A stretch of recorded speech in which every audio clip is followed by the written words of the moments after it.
Bonjour à tous, bienvenue sur cette nouvelle table ronde proposée par CyberJobs sur le thème Bretagne, pôle d'excellence cyber. Donc aujourd'hui, j'ai le plaisir d'être avec Philippe Piroja-Pataronne. Bonjour Philippe. Bonjour. Et tu es consultant cybersécurité chez Veillant. Tout à fait. Voilà. Et donc également en présence de Benjamin Leroux. Bonjour Benjamin. Bonjour à tous. Donc tu es directeur marketing et RSSI chez Advance. Exactement, j'ai toutes ces casquettes.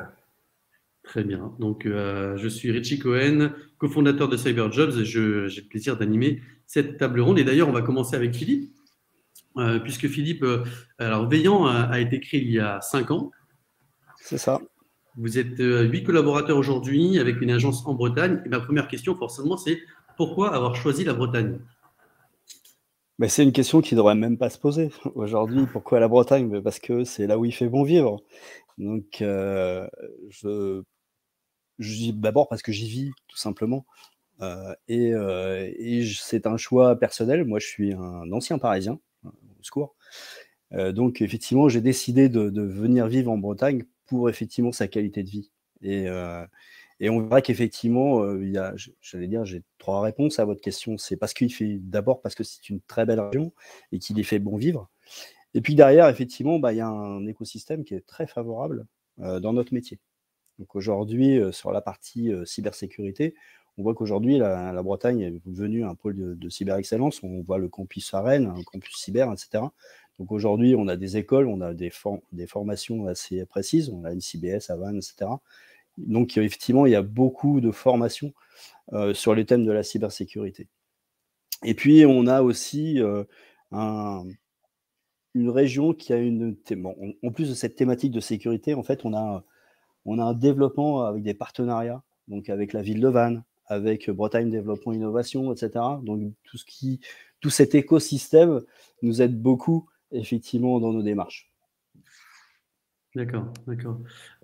Et Advance, Benjamin, bon, vous, c'est un petit peu différent puisque vous êtes 400 collaborateurs aujourd'hui chez Advance. Votre siège est à Lille. Et donc, ma question, elle est encore plus simple. On va être sur une autre stratégie, on va dire, d'approche, puisque vous avez ouvert 2 agences bretonnes, il me semble. C'est bien ça? Exactement, ouais, tout à fait. Nous, il y a plusieurs éléments de réponse à la question pourquoi la Bretagne. Déjà, je fais aucun parallèle sur la météo entre l'île et des villes bretonnes, ce serait trop simple. Non, c'est que pour nous, il y avait une suite logique à notre développement sur tout le territoire national. On est né à Lille, mais on a grandi, on s'est installé évidemment assez vite à Paris. Ensuite, on a fait un petit peu le tour de la France en commençant par Lyon, Bordeaux, Toulouse, et on est remonté un peu tardivement à l'ouest et à la Bretagne. On a commencé par Nantes et on a vite étendu à Rennes. Notamment parce que, comme l'a dit Philippe, il y a quand même un contexte, un environnement favorable à la cyber, avec le pôle d'excellence, avec un certain nombre de grands noms de la cyber qui s'installent, qui se sont installés ou qui vont s'installer, comme l'ANSSI par exemple, etc., etc. Donc c'est une terre fertile en experts cyber, avec les écoles aussi, les formations, et qui en attire des experts déjà formés. Et au-delà de ça, il y a également le fait qu'il y a de plus en plus de projets, de plus en plus de demandes, en fait, notamment par rapport à certains secteurs d'activité qui sont en Bretagne. Nous, on s'est rendu compte que depuis quelques mois, quelques semestres, on accompagne par exemple beaucoup d'acteurs de l'agroalimentaire, de la transformation agricole. Il y a des vrais enjeux de sécurité, c'est un secteur stratégique et il y a quand même pas mal de clients sur la zone. Et puis, il y a aussi pas mal d'acteurs de la sphère publique, que ce soit les collectivités locales ou les centres de soins, les hôpitaux, qui, comme partout en France, mais voilà, on donne un appel d'air pour le développement. Et puis, autre élément qui traduit assez bien, 2 éléments rapides sur Advance qui traduisent un peu aussi l'histoire et comment on s'est implanté, c'est que c'est aussi des rencontres, des hasards, comme on dit, la vie, c'est des rencontres. Mais en fait, voilà, on a recruté le patron de notre CERT, qui est un ancien militaire qui vivait en Bretagne. Comme on a toujours fait pas mal de télétravail, on ne sait pas... Au début, on n'avait pas encore beaucoup de monde sur la zone ouest. On s'est dit, on ne va pas s'arrêter, le profil est top et on a envie de travailler ensemble. Donc voilà, ils faisaient un peu plus de télétravail, même si les gens d'un CERT sont malheureusement pour eux toujours en vadrouille pour aller éteindre les cyberincendies. Donc voilà, c'est aussi comme ça que ça s'est fait. Il a recruté d'autres anciens camarades de son ancienne grande maison. Voilà, il y a des rencontres. Et puis nous, on a aussi un attachement particulier à Lorient, parce qu'on sponsorise Thomas Ruyant, un skipper, et son écurie de course est installée à Lorient. Donc voilà, il y a plein de bonnes raisons, en plus de la plus importante, non pas les Philippe, qui est qu'il fait bon vivre là-bas aussi. D'accord. Et juste, Benjamin, pour compléter sur cette approche d'Advance, est-ce que parce que tu es également directeur marketing, donc tu as cette vue d'ensemble sur la métropole, est-ce que avec le peu de recul là que tu as encore, parce que c'est assez récent, mais est-ce que tu vois une différence d'activité cyber sur la Bretagne par rapport aux autres régions en France? Disons que, encore une fois, par rapport aux envies, et c'est plus que des envies, il y a eu beaucoup de réalisations de la région Bretagne de prendre un peu des morceaux de l'activité cyber entre des formations, des réunions, le style. Enfin, voilà, il y a plein de choses. Il y a quand même une belle dynamique, ce qui fait que parler cyber en Bretagne, c'est peut-être plus simple que dans d'autres régions. Et après, nous, on va retrouver des fondamentaux qu'on aime bien dans d'autres régions. Donc, je mets un peu Paris de côté pour cette fois, mais c'est le souhait des clients d'avoir une certaine proximité, le fait qu'il y a quand même un tissu d'activités non négligeable dans plein de régions de France. Hein. Il y a de l'industrie, il y a des collectivités, etc. etc. Donc, voilà, il y a quand même des facteurs vraiment spécifiques comme cette grosse envie, et c'est plus qu'une envie, ces dispositifs autour de la cyber. Et puis le fait que nos régions ont du talent, comme on dit, et en particulier en Bretagne, il y a quand même pas mal d'activités qui ont de plus en plus de besoins, puisque des secteurs, encore une fois, pour citer l'exemple de l'agroalimentaire, peut-être qu'il y a quelques années, on ne les voyait pas en numéro 1 sur la liste des besoins cyber, on était plus sur du classique, sur de la banque, sur etc. etc. Là, maintenant, ils sont en plein dedans, et avec le côté stratégique, encore plus, vu certaines tensions internationales du secteur, il y a vraiment beaucoup de choses à faire, et c'est très propice à un développement. D'accord. Et justement, Philippe, quand on préparait cette table ronde, parce que toi, en fait, tu viens de Paris, hein, comme tu le disais, et on peut se dire que tu aurais pu travailler à distance, mais tu as tenu donc à t'installer en Bretagne, et tu as notamment souligné l'importance de s'installer auprès des acteurs locaux, surtout dans le secteur de la cybersécurité. Est-ce que tu pourrais nous dire les raisons pour lesquelles tu penses là? En fait, on voit qu'aujourd'hui, cette proximité apporte énormément de confiance auprès de nos clients. Ils savent qu'on est à côté d'eux. Et quand je prends le mot à côté, c'est vraiment à côté. C'est-à-dire qu'ils savent qu'aujourd'hui, on peut intervenir très rapidement parce qu'on est un acteur local. Et puis, qui plus est, en fait, on comprend en fait aujourd'hui leurs problématiques régionales. Je vais prendre un exemple un peu idiot. Aujourd'hui, je sais pas moi, dans le secteur de la santé, par exemple. Un hôpital aujourd'hui, sur en fait une intervention régionale, en fait, les besoins locaux sont totalement différents, par exemple, entre la région parisienne ou peu importe la région. En fait, on a des besoins qui sont quand même assez spécifiques. Je prends l'exemple de l'hélicoptère qui va aller à Belle-Île. Effectivement, en Seine-Saint-Denis, peut-être qu'effectivement, le besoin et l'impact sur une cyberattaque, typiquement sur un hôpital, serait différent. Aujourd'hui, logistiquement, l'hélicoptère ne peut pas décoller, on est en perte de chance sur Belle-Île. Peut-être que sur une région où effectivement on a un réseau routier fortement dense, ça serait plus simple. Donc effectivement, cette proximité apporte de la confiance à nos clients et cette compréhension en fait de leurs problématiques. Que ça soit effectivement sur tous les secteurs. Donc là, j'ai pris un exemple sur le secteur de la santé, mais que ça soit sur effectivement aujourd'hui, on a des gros problèmes dans le secteur agroalimentaire. Il y a quelques années, je reviens un petit peu sur ce qu'a dit Benjamin. Oui, sur le secteur alimentaire, enfin sur l'agroalimentaire, aujourd'hui, il y avait peu de risques, ou en tout cas, on ne ressentait pas ce risque-là. Aujourd'hui, je veux dire, ils sont une cible, clairement, on le voit. Et effectivement, ils ont une approche, et le fait qu'on soit acteur de confiance auprès d'eux, ça change un petit peu à la donne. D'où, effectivement, on essaye d'être très... J'aime bien associer, en fait, le mot proximité et confiance. Donc, c'est vraiment un de nos critères. Et puis, on a aussi, aujourd'hui, on peut parler de mode, mais en fait, je pense que c'est quelque chose qui commence à perdurer aujourd'hui. C'est cette prise en compte des impacts environnementaux. On voit bien que maintenant, pratiquement toutes les entreprises ont des démarches de RSE, etc. Et aujourd'hui, le fait d'avoir un acteur local, ça aide aussi dans ces démarches de RSE, que ce soit la mobilité, que ce soit, etc. On parle de télétravail, bien sûr que ça peut aider. Mais aujourd'hui, se dire, OK, mon acteur local, il peut venir en trottinette électrique à 5 minutes de chez moi, c'est aussi un critère. Ce n'est pas le critère, évidemment, mais c'est un des critères qui joue effectivement sur cette proximité. Ah, c'est intéressant. C'est très intéressant ça. Et justement, tu parlais de déplacement, Philippe. Je me tourne vers Benjamin. Advance, vous avez une politique concernant le télétravail qui est assez aboutie, mais vous avez tenu quand même à ouvrir des agences locales. Tout à fait, tout à fait. On a toujours fait du télétravail un petit peu avant le Covid, c'est un peu dans les gènes de la maison. On a aussi grandi comme ça. Le bureau qu'on a ouvert à Lyon, pour tout vous raconter, c'est un collaborateur qui nous a dit il y a quelques années, je dois démissionner, ma compagne est mutée à Lyon. On lui a dit, non, tu ne vas pas démissionner, tu vas faire du télétravail. Et c'est comme ça qu'on a posé les premières pierres. Donc, il y a toujours eu des télétravail, mais on s'est rendu compte, moi qui étais aussi consultant avant d'être directeur marketing, je travaillais pour des clients sur l'Ouest.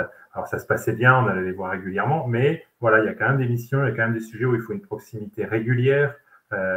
C'est revenu après la pause du Covid, mais on a de l'info à la machine à café, c'est important de voir les gens. Enfin, voilà, le relationnel génère la confiance. Philippe a parlé du mot confiance. Dans nos métiers, c'est hyper important. Voilà, s'il y a un pépin, j'ai une suspicion d'attaque, j'ai un problème, voilà, je veux que mon partenaire, il arrive vite. Alors évidemment, on peut le faire en visio, etc., mais être en cellule de crise tous ensemble physiquement, c'est mieux. Voilà, quand on est sur des moments très très chauds, on a vraiment besoin d'être tous ensemble. Et puis au quotidien aussi, il y a quand même beaucoup de choses qui, voilà, la visio, c'est bien. Voilà, on a une réunion de 14h à 16h, ça s'arrête, mais la petite discussion avant, après, voilà, et ça, le contact en face à face, on ne pourra pas le remplacer.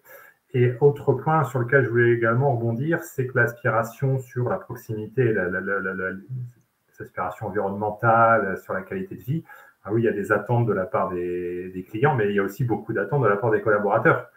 On l'a vu aussi post-Covid, il y a plein de gens qui ont quitté les grandes villes, etc. etc. Donc, pour nous, c'est aussi important que de pouvoir recruter des gens partout en disant non, t'inquiète pas, tu vas passer ton temps dans le train ou à Paris si tu n'as pas envie d'aller en ville, et puis tu peux vivre potentiellement loin de Lille, de Lyon, de Rennes, de Nantes, enfin loin. Voilà, peut-être plus à la campagne. Nous, on avait un pentester qui habitait Belle-Île, justement. On lui avait dit, écoute, tu vas faire pas mal de missions à distance, mais viens régulièrement sur le continent, garde le lien avec le bureau. À l'époque, il n'y avait personne à Rennes, c'était Nantes. Enfin, voilà. Et ça se passe très bien et c'est intéressant, quoi. Donc, voilà, c'est intéressant de pouvoir proposer ça aussi. Et je pense que on se doit de le faire parce qu'on va perdre des candidats si on est sur des schémas un peu trop classiques de Paris, grande ville, etc., etc. D'accord. Mais ce qui est très intéressant, aussi bien Philippe que Benjamin, dans ce que vous dites, c'est qu'on comprend que la thématique du télétravail dans la cybersécurité, elle est assez particulière dans le sens où effectivement, donc, bon, forcément, on va être proche des collaborateurs. Ça, c'est même pour construire une culture d'entreprise, c'est indispensable. Un petit peu de présentiel, mais également justement pour cette proximité et cette confiance avec les clients. Et ça, c'est vrai que c'est assez. Alors, c'est pas exclusivement pour la cybersécurité, mais en cybersécurité, c'est d'autant plus vrai. C'est donc le télétravail, c'est à nuancer, aussi bien pour les collaborateurs, mais aussi pour la proximité avec les clients. Et puis tout simplement, il y a des missions qu'on ne pourra jamais faire à distance, un test d'intrusion physique, donc vérifier comment je fais un exercice Red Team pour rentrer dans une usine, aller éteindre la prod, enfin voilà, aller fouiller les gens à l'accueil pour se faire passer pour un intervenant et voir jusqu'où on va dans les bureaux du client. Évidemment, ça, on ne pourra pas le faire à distance. Et puis en plus, c'est des missions qui plaisent beaucoup à certains types d'auditeurs. Donc voilà. Et puis techniquement aussi, il y a des tests d'intrusion qu'on ne peut pas. C'est plus compliqué via VPN, ceci, cela. Enfin voilà. Il y a des contraintes techniques qu'on ne pourra pas lever et il faut aussi cette proximité. D'accord. Philippe, tu veux rajouter un point sur. Non, c'est exactement ça. Effectivement, je reviens toujours sur le mot confiance. Cette relation aujourd'hui qu'on met en place effectivement avec nos clients, cette relation de confiance, effectivement, elle est beaucoup plus difficile à mettre en place en télétravail, en visioconférence, etc. Ce qui ne veut pas dire qu'effectivement, nous aussi, on utilise beaucoup ces outils-là, parce que la Bretagne, c'est grand.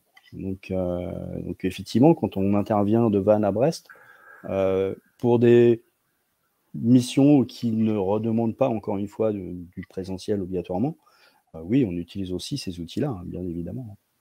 Donc, mais avant, en général, d'utiliser ce genre d'outils, effectivement, on aime bien beaucoup faire du présentiel. Bien sûr. Bien sûr. Et justement, en Bretagne, Philippe, bon, c'est comme dans les autres régions, hein, le business cyber, il il est présent, il se développe de façon toujours plus importante. Alors, heureusement ou malheureusement, ça dépend de Ouais. quel point de vue on se passe. Mais donc, du coup, alors tu nous as parlé de l'agroalimentaire, mais est-ce que tu peux nous donner un petit peu les typologies de vos clients? Alors, parce que j'imagine qu'il n'y a pas que ce secteur, hein. Non. On peut aussi penser notamment au ministère des Armées qui est assez implanté. Donc voilà, nous rappeler un petit peu cette typologie de clients, qu'est-ce qu'ils attendent de vous et est-ce qu'il y a une particularité aussi au niveau de ces attentes clients sur la région Bretagne? Alors, oui, encore une fois, la région Bretagne, c'est des clients qui sont quelquefois un peu particuliers. Maintenant, effectivement, c'est souvent des clients aujourd'hui, ou je ne vais pas dire des multinationales, mais effectivement des grandes ETI, hein, où on va jusque voire même des grands comptes, où effectivement ils sont implémentés un peu partout. Mais les sièges sociaux sont souvent en Bretagne, notamment dans l'agroalimentaire. Mais on n'intervient effectivement pas que sur ces trucs. En Bretagne, aujourd'hui, on retrouve tout un tas d'entreprises. On retrouve beaucoup, effectivement, d'agroalimentaire. C'est quand même fortement implanté. Mais on intervient aussi sur des comptes publics, sur des ETI, sur de l'agroalimentaire, encore une fois, sur de la construction, sur de l'industrie, sur des ESN, etc. Et puis, on a une particularité, au même titre qu'Advance, on a aussi, on est partenaire de terrain. Donc, et sur des missions comme France Relance, je pense que tout le monde en a parlé, effectivement, on est acteur de terrain et on accompagne des entreprises locales et entre autres des comptes publics sur ces problématiques de sécurité. Tout à l'heure, je parlais effectivement dans le secteur de la santé, mais aussi sur des villes, etc., qui sont en Bretagne. Donc aujourd'hui, on est aussi, avec cette notion de proximité, encore une fois, acteur de terrain, pour des missions par l'ANSSI, en fait, hein, qui sont financées par l'ANSSI pour France Relance. Donc c'est oui. La problématique aujourd'hui, j'imagine qu'elle est la même en Occitanie qu'en Bretagne. Aujourd'hui, malheureusement, et effectivement, je bien dis malheureusement, les cyberattaques, elles se font un peu partout. Donc en fait, on s'adapte. J'allais dire, le métier de cyberdéfense, il n'est pas spécifique à la Bretagne. On est vraiment sur le même type d'attaque partout. Par contre, effectivement, peut-être que encore une fois, cette notion de proximité fait que voilà, le fait d'intervenir à côté et puis de comprendre peut-être les besoins spécifiques en Bretagne font que il y a peut-être un facteur différenciant sur ces sujets-là. Mhm. Benjamin, un point à rajouter sur cette typologie de clients, surtout que toi, d'ailleurs, je reviens à cette casquette de directeur marketing, mais c'est vrai que tu as une vue un peu macro sur l'ensemble du territoire français. C'est vrai qu'on retrouve des éléments comme partout ailleurs sur l'Hexagone, des collectivités locales et toutes les déclinaisons un peu des structures publiques dans la santé, dans toutes les collectivités. Comme l'a dit Philippe, le volet cyber du plan de relance a fait aussi un bon booster parce qu'il y a des gens qui sont devenus clients du marché cyber. Ils n'auraient jamais accédé au marché cyber sans les coups de pouce de l'ANSSI. Et donc ça, c'est bien parce que évidemment, ça génère de l'activité, ça peut générer du recrutement, donc c'est intéressant pour la filière cyber. Et dans l'absolu, c'est bien aussi pour les territoires parce qu'ils vont monter leur niveau de sécurité qui était parfois un petit peu alarmant dans certaines structures. La Bretagne, c'est pas la seule région, mais il y a quand même aussi pas mal d'emplois avec la défense. Il y a quand même des missions dans des contextes de très haute sécurité qui sont assez passionnantes par rapport au ministère des Armées. Et effectivement, dans la sphère privée, on va retrouver, on a parlé d'agroalimentaire, mais pas que, il y a quand même une industrie au sens large et deux points intéressants par rapport au type de client, peut-être plus au type de mission, c'est que l'industrie se met à la cyber, donc on a de plus en plus de missions de sécurité des environnements industriels, la fameuse OT et IoT industrielle. Donc ça, c'est des types de missions où on peut avoir parfois des clients assez intéressants sur la zone parce que ils veulent avancer, c'est des entreprises un peu moins grosses, donc il y a peut-être une forme d'agilité où on peut tester, si on va faire un POC, on veut vraiment tester des choses sur la sécurité de la chaîne de prod, de l'outil de production. Donc là, on a vraiment des terrains de jeu assez intéressants. Et puis, autre élément thématique, c'est cette fameuse question de la sécurité de la supply chain. On se rend compte qu'il faut sécuriser tous les fournisseurs, les clients. Enfin, il y a tout un écosystème, et donc c'est aussi hyper intéressant de se dire, tiens, je fais, et pour le coup, ça fait un gros morceau de l'Ouest, je vais chercher l'agriculteur, l'agroalimentaire, et puis Système U, le distributeur. Enfin voilà, on a toute une chaîne de valeur qu'on peut sécuriser. Et on a vu, nous, on a eu des sujets comme ça, par exemple, à travailler avec un distributeur. On fait des audits sur les petits chariots automatiques de la logistique, on travaille avec le fournisseur de ces chariots, on travaille avec un autre fournisseur qui bosse pour le fournisseur. Enfin voilà. Et en fait, il y a cet effet supply chain, écosystème qui est aussi hyper intéressant parce que, encore une fois, ça développe de l'activité, ça développe de l'emploi. Et puis, on intervient sur un pan assez intéressant d'un métier pour se dire, c'est bon, on n'a pas tout fait tout seul, mais on a creusé le sujet de la sécurité de cette partie-là de A à Z. Et ça plaît bien aussi aux équipes d'avoir ce genre d'implication.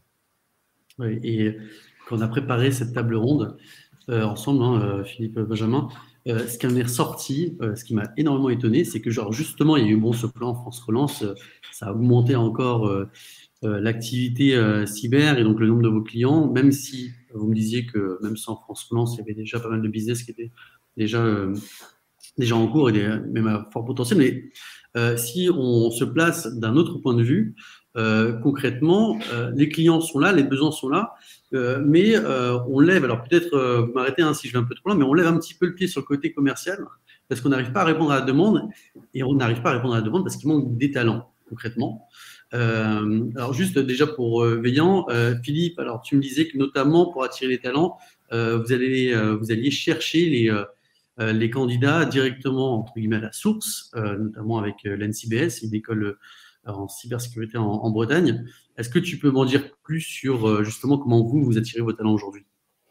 Alors, en fait, il y a deux réponses. Oui, on aime bien aller les chercher à la source, typiquement sur des sorties d'école.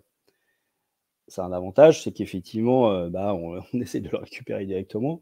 Et comme on est en relation, effectivement, on a des partenariats avec ces écoles-là, hein, donc effectivement, on essaie de les récupérer là. La deuxième, qui est peut-être plus une problématique, c'est qu'on se retrouve avec des profils qui sont des profils plutôt juniors, donc qui arrivent effectivement sur le marché. Je reviens un petit peu sur la structure de Veillant. On est 8. Donc effectivement, aujourd'hui, on est sur des critères de recherche. Alors, je ne dis pas qu'aujourd'hui, on ne cherche pas des juniors, bien au contraire, on veut aller chercher. Donc.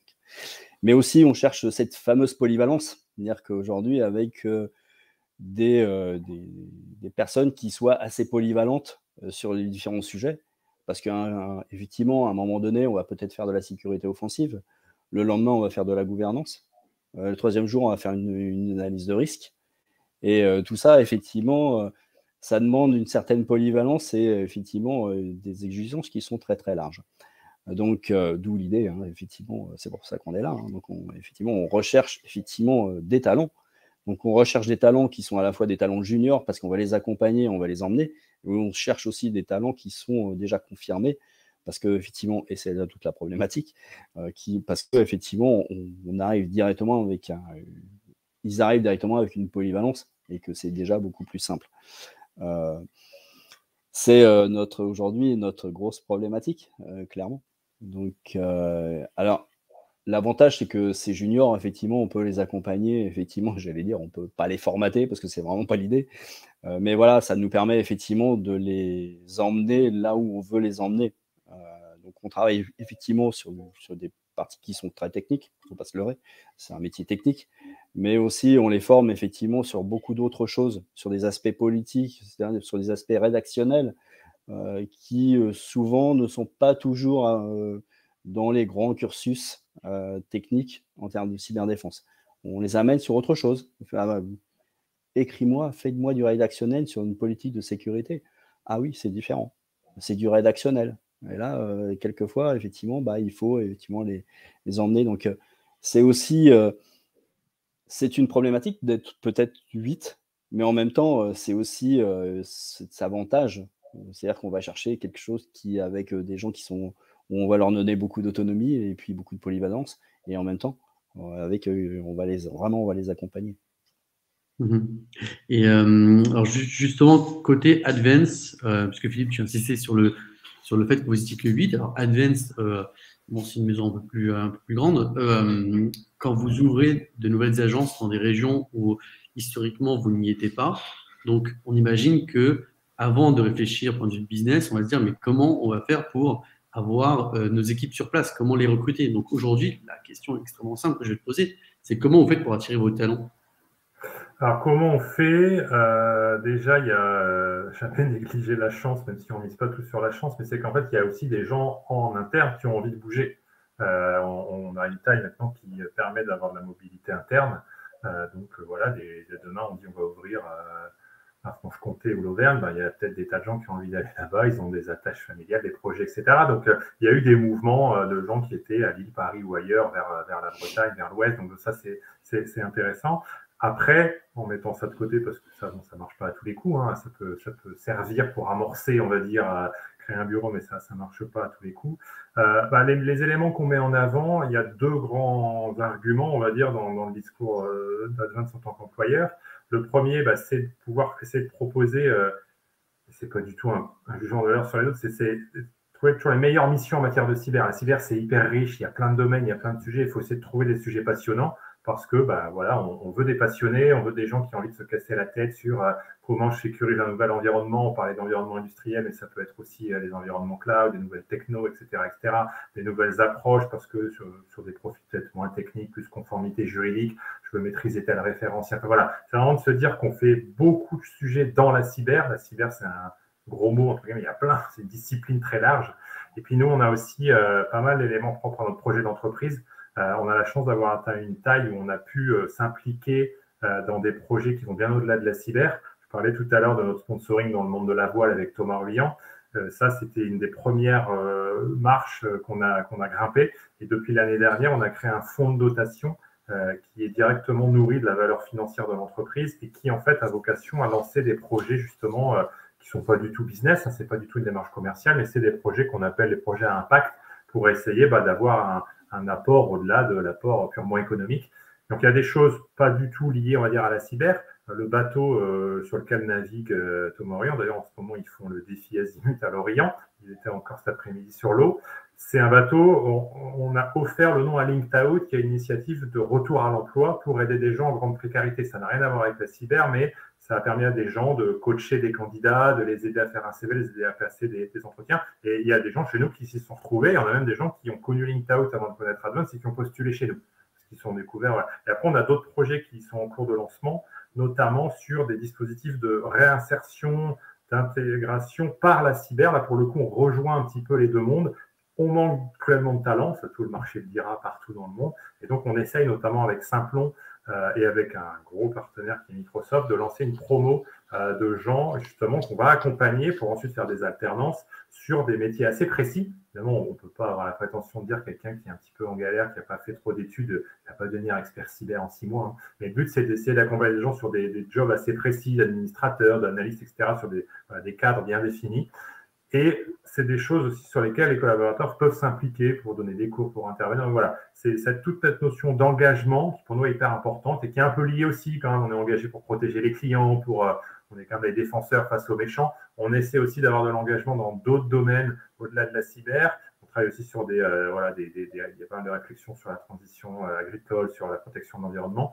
Voilà, on a la chance en fait d'avoir maintenant les moyens pour mettre en œuvre cette démarche de projet à impact et d'engagement. Et c'est quelque chose qui aussi rencontre un écho assez intéressant dans pas mal de candidats. Et puis le dernier point, et qu'il ne faut pas négliger, qui mine de rien a été assez intéressant, c'est les gens qui étaient sur Paris et qui en ont marre de Paris. Il y a quand même beaucoup de gens qui se sont retrouvés à Paris parce qu'ils ont fait des études à Paris, parce que le premier job était à Paris. Philippe rappelait la nécessité de recruter des profils intermédiaires parce que quand on n'a que des juniors, c'est un petit peu compliqué sur cette histoire d'équilibre de pyramide. Quelqu'un qui a fait quelques années à Paris et qui dit moi je veux retrouver ma Bretagne natale, mon Beaujolais natal ou en Occident, voilà. C'est quand même, alors, il n'y en a pas 40 000 et tout le monde se bat pour les recruter ces gens-là, mais il y en a quand même et c'est quand même une cible intéressante pour se dire recruter, les confirmer, ça c'est qui reste des profils assez difficiles à trouver sur le marché. D'accord, donc la notion de mobilité, elle est quand même assez importante pour aussi attirer les talents. Donc ça c'est un point, alors c'est un autre sujet, on pourrait en parler pendant des heures aussi sur la mobilité. Et justement, côté Veillant, Philippe, ce qui est vraiment très intéressant dans une structure où il y a 8 salariés, donc tu me disais qu'il y avait un seul commercial, mais je vais justement nuancer ce que je disais tout à l'heure. L'idée, c'est pas de poser les fonctions commerciales et les fonctions tech, puisque tu m'indiquais que les consultants aidaient aussi à l'avant-vente. Et donc, justement, dans quelle mesure ces consultants aident dans l'avant-vente? Comment se fait ce binôme avec les clients? Alors, Effectivement, alors déjà, effectivement, le fait que on soit une petite entreprise. Donc aujourd'hui, effectivement, les processus aujourd'hui de prospects auprès de nos clients, etc., c'est souvent le commercial, effectivement, qui commence à avoir un peu de prospects. Et alors, je vais être très direct, notre commercial, c'est le directeur de l'entreprise. Je vais essayer d'être politiquement correct. Mais il a une vue du métier qui est une vue commerciale.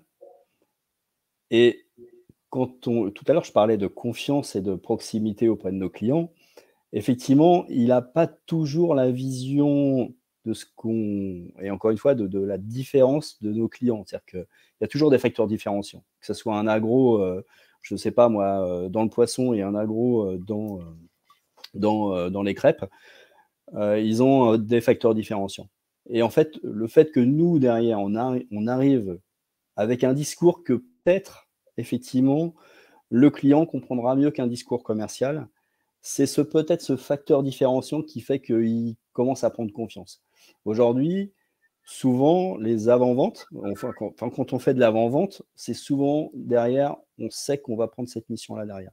Que c'est nous qui allons prendre, effectivement, que le client, en fait, va se retrouver avec la même personne qui lui a expliqué et qui a essayé de comprendre son besoin.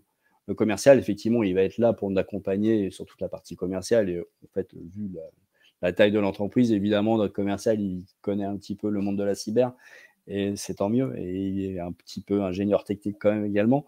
Mais le fait que, effectivement, cette proximité avec les gens qui vont produire derrière, qui vont l'aider, etc., c'est important. Et c'est ça qui fait peut-être quelquefois la différence au niveau des signatures, c'est de dire bah oui, effectivement, vous avez compris mon besoin parce que en fait, vous le faites peut-être sur mon concurrent ou peut-être sur effectivement mon entreprise. Tout à l'heure, Benjamin, il y a un truc super important, c'est cet écosystème. Aujourd'hui, la Bretagne, c'est un gros écosystème. On voit qu'effectivement, un agroalimentaire, par exemple, il ne sait pas fonctionner tout seul. Il va retrouver des agriculteurs pour pouvoir produire, donc aller chercher ses produits. Il va retrouver de la logistique, des industriels qui vont distribuer. Ils vont retrouver du retail, dire que des grandes, etc. Donc effectivement, tout cet écosystème, aujourd'hui, le fait qu'on soit positionné effectivement dans tout ce petit monde, etc., ça lui apporte cette confiance et effectivement, c'est pour ça qu'aujourd'hui, on accompagne toujours nos avant-ventes, on accompagne toujours nos commerciaux, pardon, dans ses prospects, etc., pour pouvoir exactement comprendre le besoin du client. Donc, voilà. Philippe, tu vois, en fait, tu parles de proximité géographique, on en parlait tout à l'heure, mais aussi cette proximité client, où le consultant suit sur l'ensemble du projet. Alors, on arrive vers la fin de cette table ronde. Et justement, pour terminer, j'aurais une question pour chacun d'entre vous. C'est quelle est votre ambition concernant votre présence locale d'ici les 5 ans et aussi indiquer les profils que vous recherchez justement en Bretagne pour justement arriver à atteindre cette ambition. Peut-être commencer par Benjamin.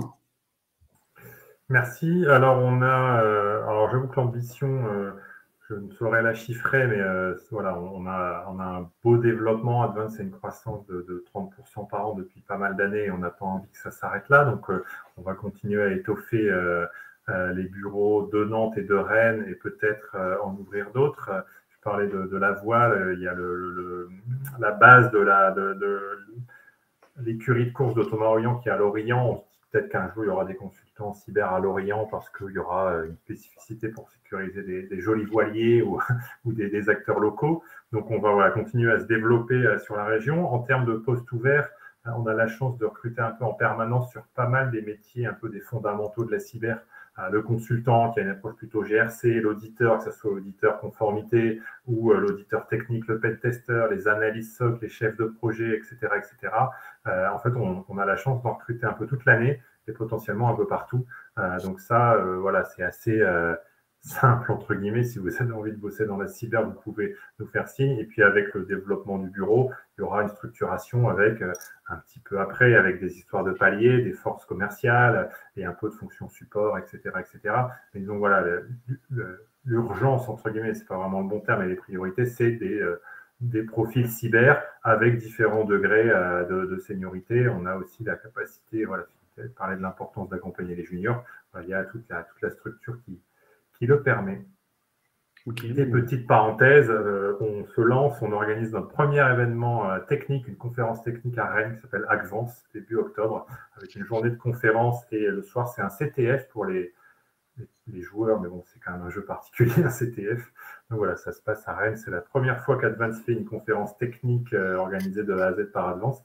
Et on a choisi justement l'Ouest pour tester ça. Ça sera au stade de Rennes. Ça confirme en fait votre ancrage régional et l'ambition que vous avez pour la région, parce que c'est pas rien d'organiser un événement physique, là on entend. Ouais, tout à fait, tout à fait. Donc le 7 octobre à Rennes, on parlera de plein de sujets rigolos, notamment sur les tests d'intrusion physique qui font toujours l'objet d'anecdotes assez amusantes. Et on parlera de sécurité des machines à café connectées pour changer un peu de domaine. Voilà. Bravo Benjamin pour tout ça. Philippe, du côté Veillant, alors quelle est l'ambition? Alors justement, puisqu'on est 8, alors donc il y a tous les champs du possible. Hein. Comment vous voyez d'ici 5 ans et quels sont les talents qui pourraient vous aider à ce développement? Ouais. Alors, on a effectivement une volonté de développer notre ancrage territorial. Clairement, aujourd'hui, alors il faut savoir quand même que Veillant, c'est une agence à Vannes, c'est également une agence à Nantes. Alors, Nantes, Bretagne, attention, grand débat, mais voilà, c'est 2 agences. Donc, effectivement, on veut vraiment aujourd'hui développer cet ancrage territorial. Notre ambition, c'est effectivement, en général, elle est assez basique. C'est nos clients, finalement, on les aime. Donc, on veut vraiment aujourd'hui les accompagner dans toutes leurs problématiques, dans la sensibilisation, dans effectivement de leur diminuer de cette prise de conscience du risque, etc. Et puis, effectivement, aujourd'hui, avec beaucoup de bienveillance, de les aider dans les différents schémas pour pouvoir effectivement être le plus serein possible. En termes de sécurité. On est très clair avec eux. On sait qu'effectivement, aujourd'hui, ils sont une cible. De toute manière, donc on ne va pas arriver en disant, de toute façon, on arrive, on est les meilleurs et on va vous sécuriser votre système d'information et tout ira bien. On n'est vraiment pas dans ce sujet-là. Donc aujourd'hui, on est vraiment dans une ambition de les aider et de les conseiller et presque de limiter la casse pour éviter qu'effectivement, et d'avancer au fur et à mesure et bien comprendre leurs besoins. Parce que finalement, encore une fois, on est bienveillant et on aime nos clients au fur et à mesure, même si ce n'est pas toujours simple. Et puis, oui, les profils qu'on recherche, je reviens un petit peu sur ce qu'a dit Benjamin, c'est un peu les mêmes. Hein. C'est des gens qui vont faire des analyses de risque, c'est des gens qui vont être dans la conformité. Donc, on voit qu'effectivement, on est quand même un métier qui est très normé, avec beaucoup de référentiels. On parle beaucoup aujourd'hui d'ISO 27000, etc. On est très lié à ces référentiels qui sont des référentiels français, européens, voire même mondiaux, etc. Donc, on cherche effectivement au beau jour toute cette approche par la conformité. Mais aussi, on cherche des gens qui sont un petit peu avec cette approche par les risques, et puis d'aller chercher peut-être des gens qui se disent, mais au fait, aujourd'hui, comment aujourd'hui je pourrais défendre mon client, etc. Donc, effectivement, avec des profils qui sont des profils techniques, on va retrouver effectivement des pentesters, etc. Et en fait, on essaye de les amener effectivement à plus d'être de l'autre côté de la barrière, plutôt que faire de l'offensif, se dire, mais comment je pourrais défendre, etc. Donc, on est vraiment dans ces profils, et encore une fois, petite entreprise, beaucoup de polyvalence. Donc, on cherche effectivement des profils un petit peu, effectivement, encore une fois, consultant cybersécurité, mais c'est un grand mot. Et ça couvre effectivement, encore une fois, énormément de choses. Hein. Je reviens toujours sur la gouvernance, analyse de risque, conformité, etc. Pentest, on fait même aujourd'hui du forensic, hein, c'est-à-dire des recherches de preuves sur des attaques derrière. Donc voilà, c'est tous ces sujets-là qu'on adresse et c'est tous ces gens-là qu'on cherche. Ok, super. Philippe, Benjamin, merci beaucoup pour votre temps et votre intervention. Avec grand plaisir. Je rappelle à l'ensemble des participants que vous pouvez retrouver Advance et Veillant et continuer vos échanges avec les intervenants et avec les recruteurs de chacune des entreprises. Je vous envoie tout de suite sur le chat le lien des 2 pages des entreprises sur CyberJobs, et vous pouvez même réserver un entretien virtuel avec les entreprises en 2-3 clics. C'est extrêmement rapide. Et donc, quant à moi, je vous dis à très bientôt sur CyberJobs. Merci, bonne soirée. Merci, Bonne bonsoir. soirée.